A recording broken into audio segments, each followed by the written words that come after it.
지금 제가 기도할 때마다 빼놓지 않고 기도하는 제목은 우리 여러 성도님들도 함께 대표 기도할 때도 기도해 주시는데 우리 교회에 질병 때문에 고생하는 우리 지체들을 위한 기도입니다. 하나님께서 은혜 베푸셔서 속히 낫고 또 하나님 앞에 온전한 믿음의 삶을 살기를 계속 기도하고 있습니다. 여러분들도 그렇게 계속 기도해 주고 계시잖아요, 그렇죠? 네. 그러니까 그게 마음속에 계속 이렇게 남아 있는 거죠. 우리 지체들, 우리 사랑하는 성도들 빨리 몸이 건강해져야 되는데 하면서 하나님께 기도하고 있습니다. 물론 하나님의 뜻이 이루어질 거예요. 그렇지만 우리는 계속해서 함께 낫기를 구하고 하나님 앞에 함께 나아가야 될 줄 믿습니다. 그래서 큰 아픔 가운데, 큰 고통 가운데 기도하는 지체들도 있고, 또 어떤 분들은 남이 알지 못하는 그냥 내가 가지고 있는 그 아픔, 또 그 고통 가운데 또 부르짖는 우리 성도님들도 계십니다. 비단 이제 육신의 이런 고통뿐만이 아니라 마음의 어떤 고통이 있으신 분들도 계시고, 삶의 문제들로 인해서 어려움 겪고 있는 분들도 참 많이 있습니다. 근데 생각해 보면 사람이 살아가면서 겪을 수 있는 어떤 아픔들이 있고 고통들이 있습니다. 그런데 때로는 내가 감당할 수 없는 그런 아픔과 고통이 있다라는 게 우리에게는 큰 문제로 다가오는 거죠. 내가 해결할 수 있으면, 내가 병원 다녀서 나을 수 있으면 그래도 마음은 편하는데, 근데 내가 병원을 다녀도 나을 수 있는 소망이 없다라고 생각되어지면 거기서 무너지게 되어지거든요. 우리의 인생 가운데 그렇게 우리의 힘으로 풀 수 없는 어떤 문제들을 만났을 경우에 우리는 당황하게 되어져요. 그리고 절대로 있을 수 없는 일이라고 생각되어진 것들이 우리 가운데 닥쳐올 때는 우리는 그것 때문에 어찌할 바를 모르게 되어집니다. 어떻게 내가 해야 되고 어떤 일을 해야 되고 어떻게 대처해야 되는지 우리는 몰라요. 그러니까 막 절망 속에 빠지게 되어지는 것이죠. 그러다가 길을 찾아가지고 그 길을 걸어가다가도, 그 과정을 인내하면서 막 걸어가다가도 또다시 장애물을 만나게 되어지면, 또다시 막다른 길을 우리가 이제 내가 만나게 되어지면 거기에서 우리가 무너지는 경험들도 하게 되어져요. 그래서 오늘 제가 우리 성도님들을 생각하면서 성경 안에서 그런 고통과 고난 속에서 살았던 사람이 누굴까라고 생각해보면 우리 딱 한 사람 기억나잖아요. 그 사람이 누구예요? 욥입니다. 욥. 그래서 오늘 함께 욥의 모습을 함께 나누면서 우리가 그런 고통 속에 우리가 어떻게 하나님 앞에 나아가야 되고 어떻게 우리가 대처해야 되는가를 함께 바라보면서 우리의 고통의 시간들을 이겨내고 승리하는 시간이 되어지기를 바라며 이 설교를 준비합니다. 여러분들 이 설교 속에 우리가 함께 힘을 얻는 시간 되어지기를 예수님 이름으로 축복합니다. 욥이라는 사람은 어떤 사람일까요? 오늘 욥 앞에 부분을 읽지 않았는데 1장을 보면 1장 1절을 이렇게 시작하고 있습니다. 우스 땅에 욥이라 불리는 사람이 있었는데 그 사람은 온전하고 정직하여 하나님을 경외하며 악에서 떠난 자더라. 아멘. 여러분, 욥기를 시작하면서 욥에 대해서 설명하는데 욥에 대한 설명이 어때요? 한마디로 말하면 욥은 참 믿음이 좋은 사람이었다, 이렇게 설명하고 있는 거예요. 우스 땅이라고 하는 곳은 예레미야 애가 4장 21절에 보면 우스 땅에 사는 딸 에도마라고 이렇게 얘기하고 있거든요. 그래도 아마 시간대는 다르지만 아마 우스 땅이 에돔 지역이지 않았을까라고 이렇게 생각이 되어집니다. 그러니까 이스라엘로 치면 동방이죠. 그래서 이 하나님께서는 이 욥기를 시작하면서 욥에 대해서 온전하고 정직하여 하나님을 경외하면서 악에 떠난 자들아. 여러분, 시작을 이렇게 욥에 대한 이런 표현을 하면서 시작하는 거 보면 욥이 얼마나 믿음이 좋았던 사람인지 우리가 짐작할 수 있게 되어지잖아요. 이렇게 믿음 좋은 이제 욥에게 하나님께서는 은혜를 부어 주시고 복을 주시는데 어떤 복을 주세요? 2절에 보면 자녀의 복을 주시죠. 아들 7에다가 딸 3을 주십니다. 그리고 3절에 보면 그의 소유물도 엄청나요. 양이 7,000마리, 낙타가 3,000마리, 소가 500결이, 500결이니까 1,000마리죠. 암나귀가 500마리, 종도 엄청 많아요. 그리고 이렇게 설명합니다. 이 사람은 동방 사람 중에 가장 훌륭한 자다. 여러분, 이게 얼마나 대단한 말입니까? 동방에 있는 모든 사람들 중에서 가장 훌륭한 사람이 바로 욥이다. 그러니까 하나님 앞에 믿음도 지켰지만 사람들에게도 인정받았던 사람, 이 사람이 바로 욥이라는 사람입니다. 그 다음에 이제 4절부터 보면 욥의 믿음의 좋은 예를 하나 보여주게 되어지는데, 그의 아들들이 자기 생일을 맞이하게 되어지면 자기 형제들을 다 부르는 거예요. 다 불러서 잔치를 해요. 함께 식사를 나누는 거죠. 근데 그 잔치가 끝나고 나면 욥이 무엇을 하냐면 그들을 차례대로 이제 불러서 성결하게 하고 아침에 일어나서 그들의 명수대로 하나님 앞에 번제를 드리는 거예요. 왜 그럴까요? 왜 번제를 드릴까요? 혹시라도 이 아들들이, 이 딸들이 혹시라도 죄를 범했을까 봐 그거에 대해서 하나님 앞에 나아가서 하나님, 이 아이들이 죄를 지었다면 용서해 주옵소서, 이 고백으로 번제를 드리는 거예요. 여러분, 욥은 자녀들을 너무 사랑했습니다. 정말 사랑했습니다. 그런데 욥은 자녀들을 사랑하는 것보다 더 우선순위가 뭐냐면 이 아이들이 하나님 앞에 온전한 믿음으로 살기를 바랬던 거예요. 단순히 그냥 내가 인간적인 사랑이 아니라 하나님 앞에 사랑받는 자녀로, 하나님께 온전한 믿음의 소유자로 이 자녀들이 살기를 원했던 거죠. 여러분, 우리도 이 욥의 이런 모습들을 배웠으면 좋겠습니다. 우리 자녀들을 위해서. 여러분, 우리가 다른 것 하지 못해도 내가 우리 자녀들을 위한 기도 매일매일 하나님 앞에 올려드릴 수 있잖아요. 우리 자녀들 하나님 앞에 믿음으로 살기를 바라고 온전한 길을 걸어가며 또 잘못된 길 하나님께서 피할 수 있도록 하나님 도와달라고 우리가 그렇게 기도할 수 있잖아요. 여러분, 자녀들을 향한 기도 잊지 마시기 바랍니다. 우리의 기도를 통해서 자녀들이 자라날 줄 믿습니다. 내 아들은 다 컸어, 내 딸은 다 컸어, 이제 내 말을 듣지 않아. 여러분, 내 말은 듣지 않아요. 그러나 기도의 능력은 분명히 나타나게 될 줄 믿습니다. 우리가 말을 하면 잔소리가 되어지지만 기도하면 능력이 되어집니다. 그러니까 우리 기도함으로 우리 자녀를 키워내시기 바랍니다. 그러니까 이 욥은 그렇게 하나님 앞에 날마다 하나님을 경외함으로, 하나님을 사랑함으로, 하나님 앞에 믿음으로 살았던 사람입니다.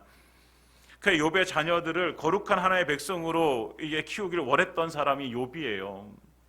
그러니까 자신만 믿음을 지키는 것이 아니라 내 자녀들도 하나님 믿고 경외함으로 올바른 길을 걸어가기를 원했던 거죠. 그러니까 하나님을 향한 사랑과 믿음, 그리고 자녀들을 향한 그 사랑이 엄청났던 사람이 욥이었습니다. 그러니까 이 욥은 그래서 이런 모습들을 볼 때 온전하고 정직하고 하나님을 경외하고 악에서 떠난 거룩한 하나님의 사람이다라고 칭찬을 받게 되어지는 거죠. 그래서 이런 욥을 하나님께서 인정해 주시는 거예요. 8절을 보면 이렇게 말합니다. 8절 8절에 보면, 여러분 성경 8절 혹시 있습니까? 8절 한번 읽어볼까요? 시작. 여호와께서 사탄에게 이르시되 내가 내 종 욥을 주의하여 보았느냐. 그와 같이 온전하고 정직하여 하나님을 경외하며 악에서 떠난 자는 세상에 없느니라. 아멘. 이 똑같은 말씀을 하나님께서 이제 2장 3절에서도 똑같이 해주시고 계십니다. 그러니까 하나님께서 욥을 평가하는데 1절에서 말했던 것이 똑같이 평가하시잖아요. 온전하고 정직하고 하나님을 경외하며 악에서 떠난 자 세상에 없느니라. 그러니까 욥은 하나님의 자랑이었어요. 하나님이 세상 가운데 누군가 한 사람을 자랑해야 된다면 그 당시에 야 욥, 그래 내가 욥을 자랑할 수 있어. 욥. 다른 사람은 몰라도 욥은 내가 자랑할 수 있어. 하나님께서 자랑하는 인생이었습니다. 사람들은 세상에서 인정받기 위해서 부단하게 노력하며 살아갑니다. 더 높은 곳에 올라가려고 합니다. 그러면 사람들이 인정해 주잖아요. 더 많은 것들을 채우고 싶어 합니다. 왜요? 사람들이 인정해 줍니다. 여러분, 사람들에게 인정받는 게 나쁜 것은 아닙니다. 그러나 우리는요, 다른 사람들에게 인정받는 것보다 더 우선적으로 누구에게 인정받아야 됩니까? 하나님께 인정받는 사람이 되어지길 소망합니다. 여러분, 하나님께 인정받기 위해서 우리가 함께 노력하며 살기를 원합니다. 그러니까 하나님께 인정받는 삶, 다시 말하면 하나님께서 자랑하는 자. 여러분, 내 인생을 바라보면서 하나님께서 이렇게 한숨 쉬는 인생이 되어지지 말고 하나님께서 나를 향해서 그래 네가 있었지 라고 하면서 그런 칭찬하시는, 자랑하시는 인생이고 싶지 않습니까, 여러분? 그러고 싶으시죠? 네, 그렇다고 한다면 우리가 어떻게 살아가면 하나님께서 나를 자랑하실까? 지금의 내 모습을 보며 하나님은 나를 어떻게 말씀하실까라고 생각해 보면 좀 자신 없죠. 네. 지금은 자신 없지만 그러나 우리는 하나님이 자랑하시는 인생으로 우리는 나아가야 되는 것이죠. 하나님 어떤 사람을 자랑하실까? 여러분, 한마디로 말하면 예수로 사는 사람을 자랑하실 줄 믿습니다. 예수로 사는 사람, 그 사람은 다시 말하면 성령으로 사는 사람이요, 예수로 사는 사람은 십자가의 사랑으로 살아가는 사람이라고 얘기할 수 있습니다. 삶의 목적이 예수인 거죠. 삶의 가장 우선순위가 예수인 거죠. 여러분, 내 삶의 가장 우선순위가 예수님이십니다 라고 이렇게 고백하는 것, 말로 표현하는 건 너무나도 쉽습니다. 그러나 그 삶으로 살아내는 것은 우리가 말처럼 그렇게 쉽지 않다라는 사실을 우리는 너무나도 우리 삶 가운데 잘 알고 있어요. 예수님이 가장 우선적인 삶, 내 어떤 귀한 것보다도, 내 삶의 어떤 귀한 것보다도 예수님이 내 삶에 가장 귀하신 분이십니다 라고 우리가 고백하며 살아갈 수 있는 삶. 여러분, 이 삶을 우리가 정말 내가 한번 깨닫길 원하면 여러분 인생 가운데 가장 귀하다고 생각되어지는 걸 거기에 대입해 보시면 됩니다. 여러분, 우리의 자녀들보다 예수님께서 우선인가? 내가 가지고 있는 돈보다 예수님이 더 우선인가? 내 직업보다, 내 자존심보다, 내 체면보다. 막연하게 예수님이 내 삶의 최우선입니다, 예수님이 내 삶의 최고입니다 라고 고백하는 것이 아니라 내 삶에 가장 귀하다고 생각되어지는 것을 예수님과 함께 저울에 한번 올려보는 거예요. 올려보면 어떤 것이 더 우선순위인지, 그것이 더 무거우면 내려갈 거 아니에요. 네. 그걸 생각해 보면 이게 쉽지 않다라는 거예요. 말의 고백처럼 이게 쉽지 않은 거예요. 그러나 여러분, 우리가 그 방향으로 나아가길 원합니다. 예수님이 내 삶의 가장 우선순위, 예수님이 가장 내 삶의 최고인 그런 삶을 우리가 함께 살아가기를 소망합니다. 지금 당장은 혹여라도 다른 것들은 다 오늘도 하나님, 그래도 내 자녀는 너무나도, 그래도 하나님 내가 가지고 있는 돈 이거 없으면 제가 죽을 것 같아요. 안 되잖아요. 여러분, 지금은 그럴 수 있습니다. 그러나 여러분, 우리가 꼭 기억하시고 예수님이 내 삶의 최고인 삶, 그 삶을 향해서 나아가길 원합니다. 그리고 언젠가 그 삶이 우리 삶 가운데 이루어지기를 예수님의 이름으로 축원드립니다. 그래서 오직 예수로 사는 사람, 오직 성령으로 사는 사람, 오직 예수의 십자가의 사랑으로 살아가는 그 사람을 하나님께서 칭찬해 주시는 거죠. 자랑하시는 거죠. 야, 세상에서 많은 사람들 보았지만, 야, 그래, 그 사람, 그 집사, 그 권사, 그 성도, 그 사람이 바로 진국이야. 그 사람이 바로 내 자랑이야 라고 할 수 있는 사람들 다 되시기를 예수님의 이름으로 축원드립니다. 네. 오늘 이 장면은 어떤 장면이냐면 천상에서 회의가 열린 거예요. 하나님의 아들들이 와서 섰고 사탄도 그들 가운데 오게 되어진 거죠. 근데 하나님께서 사탄에게 말씀하십니다. 네가 어디서 왔냐? 그러니까 사탄이 이 땅을 두루두루 이곳저곳 돌아다니다 왔습니다. 그러니까 하나님께서 사탄에게 물으신 거예요. 야, 욥을 주위에서 봤느냐? 욥을 보았느냐는 거예요. 그러면서 욥에 대한 칭찬을 아까 8절에 하신 거예요. 그러니까 이 말을 들은 사탄이 뭐라고 얘기합니까? 9절에 보면 사탄이 여호와께 대답하여 이르되 욥이 어찌 까닭 없이 하나님을 경외하리이까? 주께서 그와 그의 집과 그의 모든 소유물을 울타리로 두르심 때문이 아니니까. 주께서 그의 손으로 하는 바를 복되게 하사 그의 소유물이 땅에 넘치게 하셨음이니이다. 다시 말하면 이 사탄이 말하는 것은 뭐예요? 하나님께서 그에게 복을 주셨으니까, 그 복을 받았으니까, 은혜를 받았으니까 이 욥이 하나님을 경외하는 거 아닙니까? 만약에 하나님께서 복을 주시지 않으셨다고 한다면, 하나님께서 은혜 내려주시지 않으셨다면 이 욥이 그렇게 하나님 그렇게 경외하고 하나님 그런 믿음의 삶을 살 수 있겠습니까? 사탄이 그렇게 고백하는 거예요. 여러분, 그럴싸하죠, 여러분? 여러분, 사탄의 말이 그럴싸하잖아요. 여러분, 사탄은요 언제나 이렇게 그럴싸하게 우리에게 말해요. 그럴싸하게. 그래서 우리가 속는 거예요.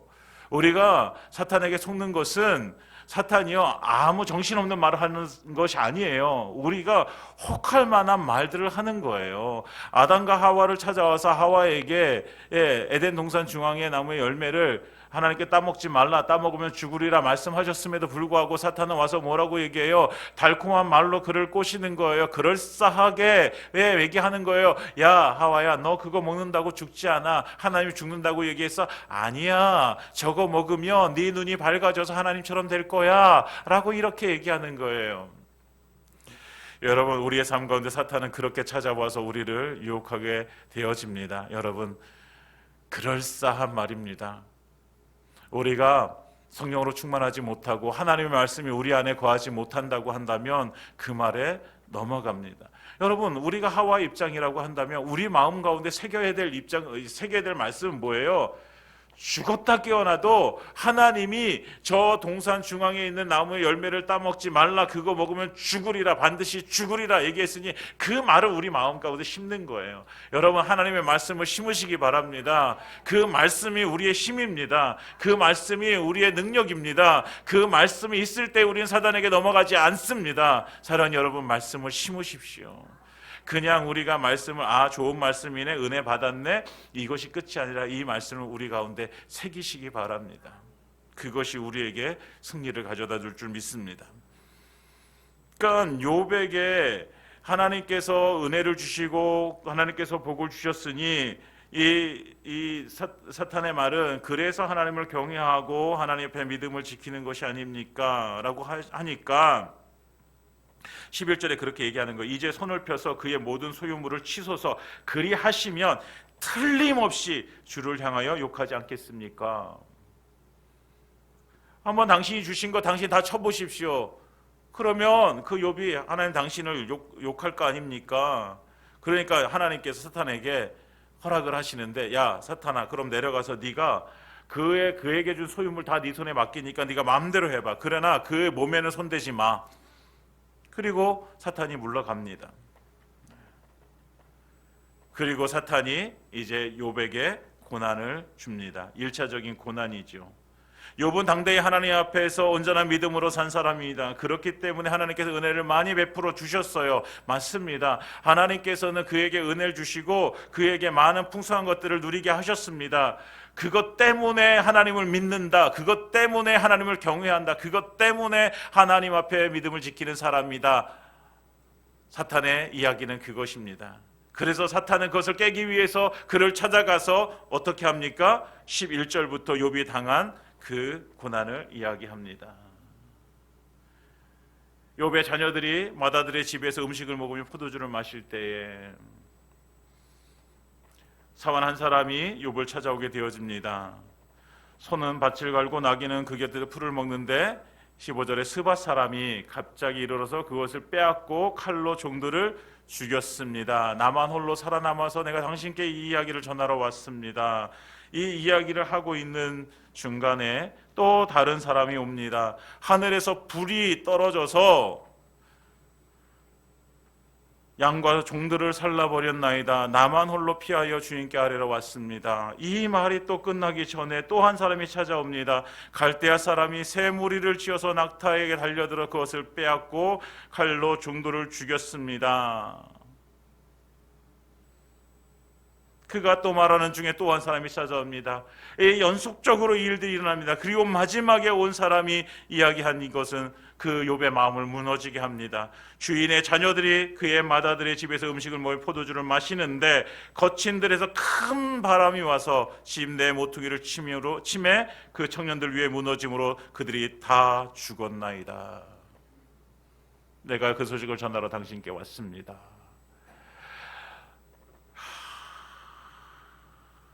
여러분, 이 상황이 지금 이해가 되십니까? 여러분, 스바 사람이 찾아와서 또 불이 하늘에서 떨어져서 갈대아 사람이 와서 또 불도 아니고 이번에는 바람이 불어서 집을 무너뜨려 가지고 내 자녀들을 다 죽였다. 그러니까 이 사탄은 그가 얘기한 것처럼 하나님이 그에게 주신 모든 소유물, 그의 자녀들 싹 다 그것을 가져가는 거예요. 싹 다 죽이는 거예요. 그러면 뭐 할 거다? 욥이 뭐 할 거다? 욥이 하나님을 욕할 거다라는 거예요. 여러분, 이 욥에게 벌어진 일 여러분 상상 가십니까? 여러분, 이게 하루아침에 자기가 지금 누려왔던 모든 것들을 다 잃어버렸다는 거, 이게 상상이 가십니까? 사실 절대로 일어날 수 없는 일이에요. 네. 그러니까 우리로 말하면, 쉽게 말하면 그런 거예요. 예. 내 자녀가 대학교 시험을 봤는데 떨어졌어요. 예. 내 남편이 직장에서 잘렸어요. 예. 그리고 병든 부모님이 돌아가셨어요. 예. 그리고 우리 집에 있는 모든 재산이 다 없어졌어요. 여러분, 이거는 그냥 절망이에요, 절망.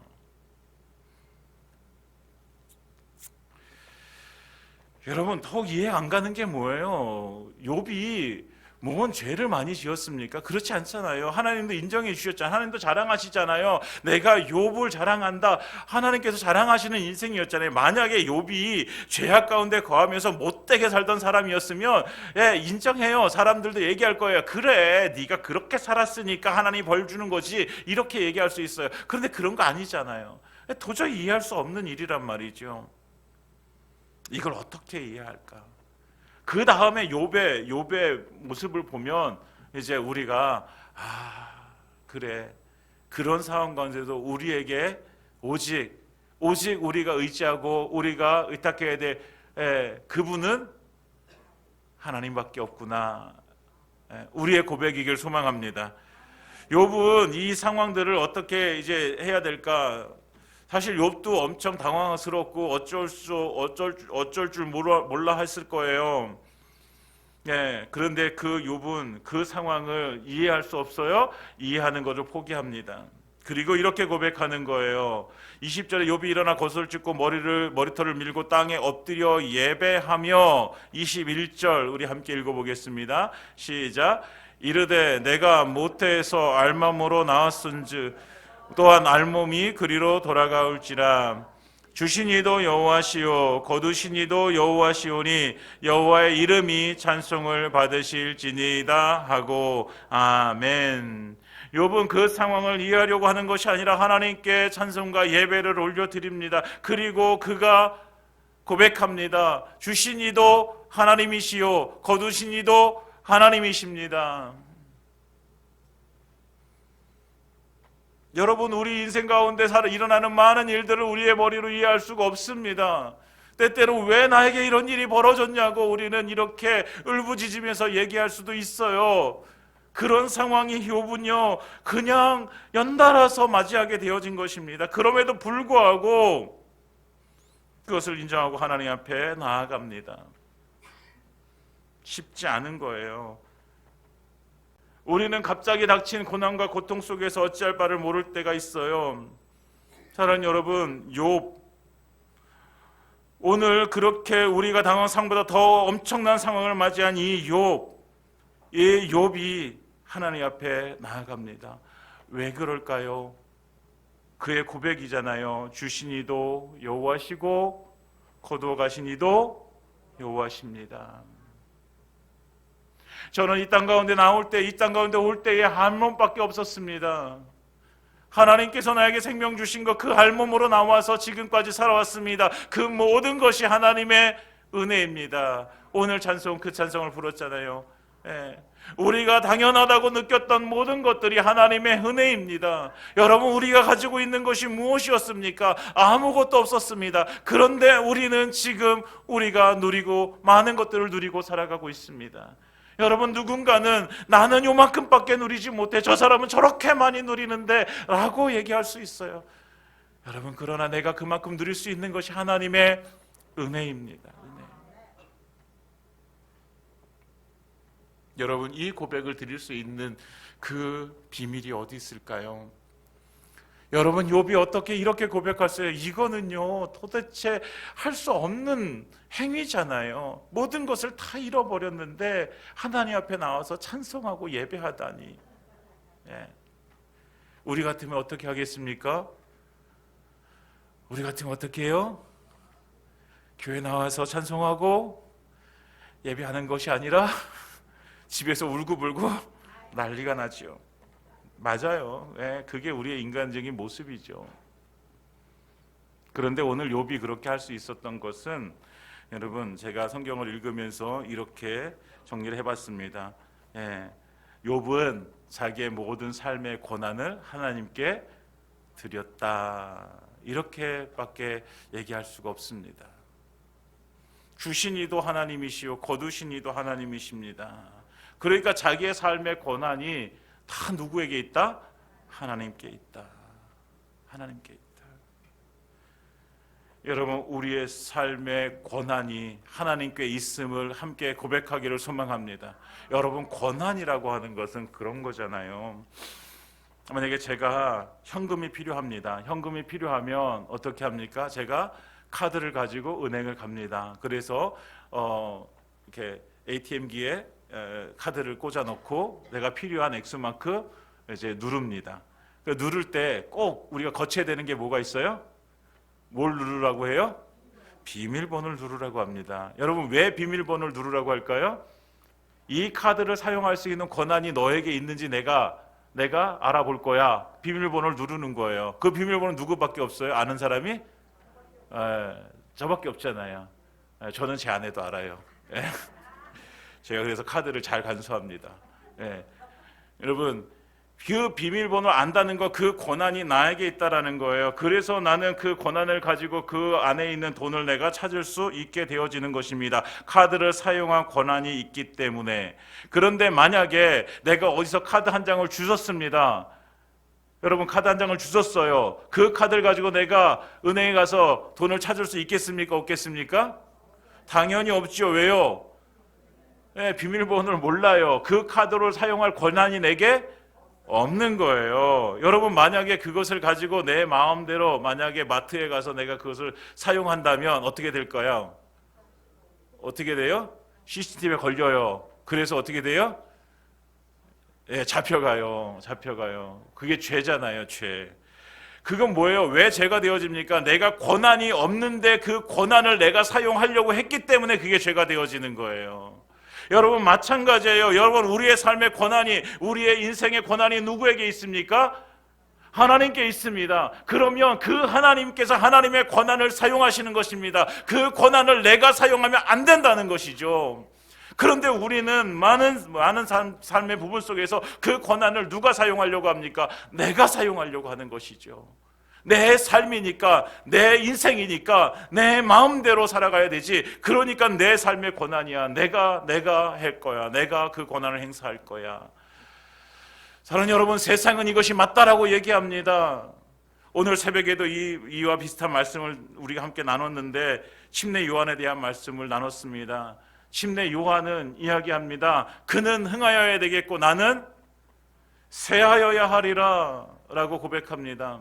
예수님은 흥하여야 되는 분이시고 나는 쇠해야 되는 분입니다. 이 침례 요한은 이전에 그렇게 고백합니다. 나는 그의 신을 들기도 감당하지 못할 존재이고 나는 그냥 광야에서 외치는 소리밖에 되어지지 않습니다. 나는 소리를 외쳤다가 이 사람이 예수가 메시아다라고 외쳤다가 그냥 사라지는 존재입니다.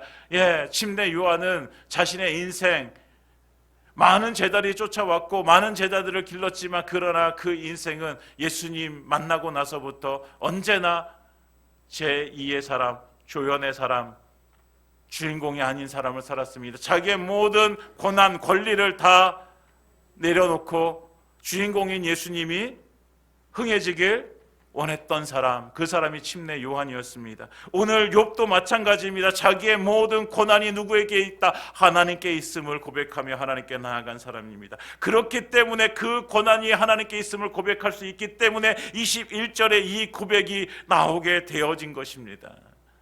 여러분 다시 한번 21절 다시 한번 읽어보겠습니다. 시작. 이르되 내가 모태에서 알몸으로 나왔사온즉 또한 알몸이 그리로 돌아가올지라. 주신 이도 여호와시요 거두신 이도 여호와시오니 여호와의 이름이 찬송을 받으실지니이다 하고 아멘. 여러분 이 고백을 드릴 수 있기 때문에 원망할 수 없습니다. 왜요? 고난을 가지신 분이 그 고난을 행사하신 거잖아요. 우리가 이렇게 고백할 수 없는 많은 이유 중에 하나가, 가장 중요한 이유가 뭐예요? 고난의 문제예요. 내 삶의 고난이 누구에게 있는가? 여러분 우리 삶의 고난이 누구에게 있습니까? 내 삶의 고난이 누구에게 있습니까? 여러분 우리가 한번 조용하게 우리가 다시 한번 이렇게 묵상해 보셨으면 좋겠습니다. 내가 지금까지 내 삶의 고난을 내가 가지고 있었는가? 내가 하나님께 드렸는가? 사랑하는 여러분, 우리가 지금 당장은 우리의 모든 고난을 하나님께 내어드린다는 것 사실 쉽지 않은 부분입니다. 어떤 분들은 한 30% 내어드린 분도 계시고 어떤 분들은 한 50%, 어떤 분들은 한 70%, 어떤 분들은 한 90% 이렇게 내어드린 분도 계실 거예요. 여러분 우리가 믿음이 계속해서 성장하고 또 성숙한 믿음을 소유해서 우리의 고난이 더 많이 하나님께 넘어가길 원합니다. 내 고난이 아니라 하나님의 고난, 내 인생이 아니라 하나님께서 내게 주신 인생, 그래서 그 고난을 이양해 드림으로 인해서 하나님께서 내 삶 가운데 개입하시고 역사하시고 일하시고, 그래서 하나님께서 일하심의 모든 은혜가 누려지는 그런 삶을 살아가기를 소망합니다. 여러분 이 삶을 살아갈 때에 우리가 고백할 수 있는 것이 바로 시편 23편의 고백입니다. 여호와는 나의 목자시니 내게 부족함이 없으리로다. 할렐루야. 여호와는 내게 나의 목자시니 내게 부족함이 없으리다. 하나님이 나의 모든 고난을 가지고 계시니 내게 부족함이 없으리로다. 사랑하는 여러분, 우리는 부족한 것 많습니다. 세상의 기준으로 보면 우리는 너무나도 많은 부족함들을 가지고 있습니다. 그러나 여러분, 우리 안에는 누가 계십니까? 우리의 삶의 고난자이신 하나님께서 계시고 그 하나님께서 능력의 손으로 우리를 붙들고 계신 줄 믿습니다. 그러니 우리는 뭐예요? 우리는 부족함이 없으리로다. 할렐루야. 네, 사랑하는 여러분, 우리가 오직 예수로 살길 원합니다. 오직 우리의 고난을 하나님께 드림으로 우리가 하나님께 주시는 은혜로 살길 원합니다. 사랑하는 여러분, 그 은혜를 누리면서 정말 하나님 앞에 더 온전한 삶 살아가는 저와 여러분들 되기를 예수님의 이름으로 축원드립니다. 이제 말씀을 마치겠습니다. 온전하고 정직하여 하나님을 경외하고 악에서 떠난 그 한 사람 욥, 그 욥이 하나님의 풍성한 은혜를 경험하게 되어집니다. 그러나 그 받은 은혜가, 사람들이 다 은혜라고 말했던 그것이 하루아침에 다 무너지게 되어집니다. 그럼에도 불구하고 욥은 무엇이라고 고백합니까? 주신 이도 여호와시요 거두신 이도 여호와이십니다. 그러면서 22절에 이 모든 일에 욥이 범죄하지 아니하고 하나님을 향하여 원망하지 아니하니라. 할렐루야. 사탄은 이 마땅히 이렇게 하면 하나님을 욕할 줄 알았습니다. 하나님을 향하여 원망할 줄 알았습니다. 그러나 욥은 원망하지 않습니다. 어떻게 그럴 수 있었을까요? 자기의 고난, 내가 가지고 있었던 고난, 그 모든 고난이 내 것이 아니라 하나님의 것이었구나. 하나님의 것이었구나. 여러분, 이것을 깨닫는 순간부터 우리의 삶은 완전히 달라질 줄 믿습니다. 사랑하는 여러분, 우리가 예수를 믿어도 우리의 삶에 변화되어지지 않는 것으로 우리는 고민합니다. 사랑하는 여러분, 오늘 말씀을 우리가 다시 한번 새기며 내 삶의 권한을 하나님께 내어드리고 우리가 하나님 앞에 더 온전한 믿음의 소유자도록 살아가기를 예수님으로 축원드립니다. 그래서 시편 23편 이 고백이 여호와는 내게 나의 목자시니 내게 부족함이 없으리로다, 이 고백을 정말 진정으로 하나님께 드릴 수 있는 그런 믿음의 사람들 되시기를 예수님의 이름으로 축원드립니다.